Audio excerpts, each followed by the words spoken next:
যে কে যেন আজহার নাকি মাঝার একজন আছে, আগে ওরা খাইছে এখন এরা খেতেছে না, কি বলছে না?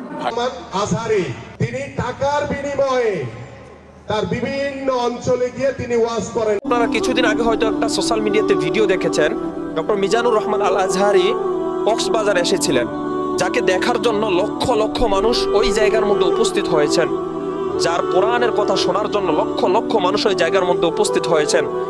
এখন ওই মাহফিলের পর থেকে আজ 2-3 দিন ধরে দেখা যাচ্ছে ইন্টারনেট সোশ্যাল মিডিয়াতে ঢোকার পর বিভিন্ন আলেমদের মোকাবেলা চলছে।